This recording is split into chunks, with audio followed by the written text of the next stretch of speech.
O brasileiro enfrenta um grave cenário de alta dos alimentos, situação que foi agravada com a crise sanitária.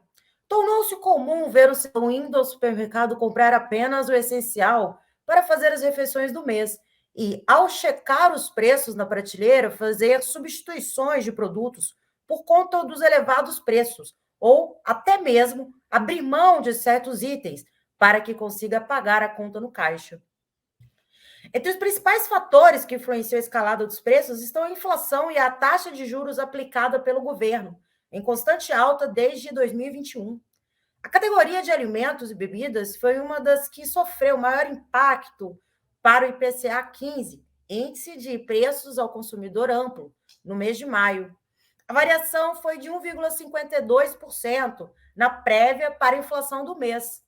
O custo geral da alimentação em casa acumula mais de 16% na soma dos 12 meses anteriores. Em abril, os dados apontam que cerca de 90% dos alimentos analisados encareceram no período de um ano. Neste contexto, muitas famílias estão adaptando seus hábitos alimentares para equilibrar o orçamento mensal e a carne vermelha é um exemplo desta nova realidade.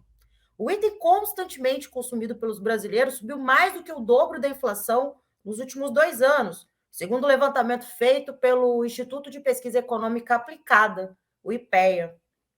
O impacto da alta é instantâneo na mesa dos brasileiros. Nas redes sociais, receitas de como substituir a carne vermelha por receitas com ovos, frangos ou outras fontes de proteínas tornaram-se corriqueiras. No ano de 2020, cada brasileiro comeu 251 ovos. É um volume recorde. Há 20 anos, o consumo anual de cada cidadão era de 94 unidades. Já a carne caminha na contramão. A Companhia Nacional de Abastecimento, CONAB, estimou que o consumo de carne bovina deve ser menor nível nos últimos 26 anos, com 24,8 quilos consumidos por cada brasileiro durante 2022. Nos restaurantes, alguns estabelecimentos já optam por não servir carne vermelha no cardápio ou diminuir o tamanho do bife, numa tentativa de não passar o valor total da inflação para o consumidor. Muitos supermercados também mudaram sua lógica de venda com o cenário de crise.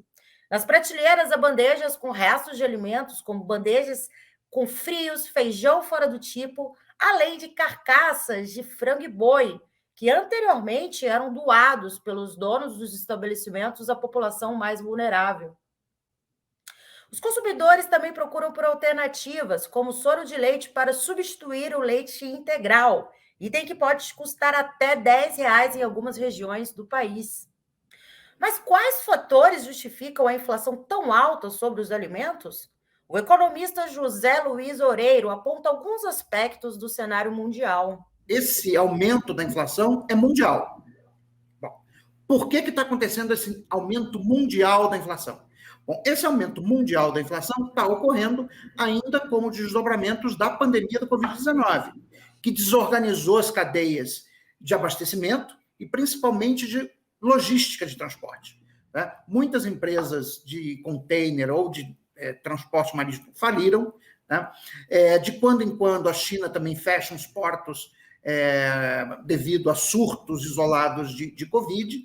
Né? Então, como você tem uma economia globalizada, que é constituída em cima de cadeias globais de valor, quer dizer, quando você começa a pipocar esses problemas, né, na China, não sei onde, isso gera uma escassez de suprimentos. No cenário brasileiro, o economista afirma que o país sofre uma alta inflacionária acima da média mundial.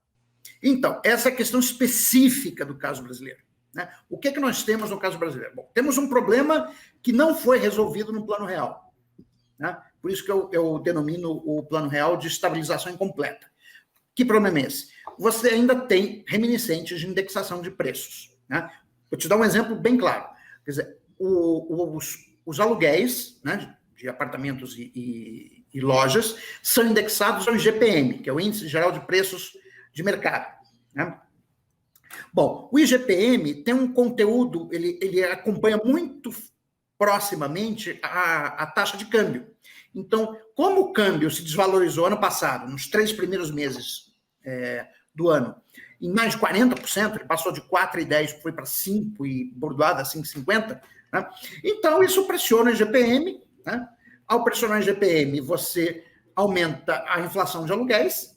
Como a inflação de aluguel ela é um dos componentes do IPCA, você contamina o IPCA por uma questão do câmbio. Mas isso porque não foi desmontado esse mecanismo. Quer dizer, isso é uma questão importante que tem que ser colocada no debate. Eu espero que em 2022 a gente volte a falar de temas relevantes, né? No debate econômico no próximo ano, que é desindexar a economia. Quer dizer, esse problema já vem de décadas. O Plano Real não resolveu esse problema. Então, primeiro ponto. O segundo ponto foi que a gente pode chamar de custo Bolsonaro. Né? O Brasil não foi o único país emergente, ou em desenvolvimento, ou de renda média, o que você queira chamar, que passou por uma desvalorização do câmbio. A Turquia também teve, a Argentina teve, etc, etc. Basicamente, porque quando começou a pandemia, aumento da percepção de incerteza no mundo, então os capitais fluem dos países em desenvolvimento para os Estados Unidos e para a Europa. Então, é natural que ocorra, né, uma desvalorização da taxa de câmbio. Mas a nossa aqui foi muito forte. Né? E por que ela foi muito forte? Bom, não precisa ser nenhum gênio para perceber que o Brasil é hoje um par internacional. Quer dizer, seja por conta da questão da preservação da floresta amazônica, seja por conta dos ataques que o governo fazia, e ainda faz de vez em quando, ao nosso maior parceiro comercial, que é a China, seja por conta dos ataques que o presidente faz, dia sim, outro também, ao Estado Democrático de Direito. Quer dizer, tudo isso vai criando ruído. Ruído gera incerteza, aumenta a percepção de incerteza, e aí, como a nossa moeda não é uma moeda de reserva internacional, quanto maior a incerteza, maior a preferência dos agentes pela liquidez expressa em dólares americanos, ou em euros, ou em yuans, ou o que seja.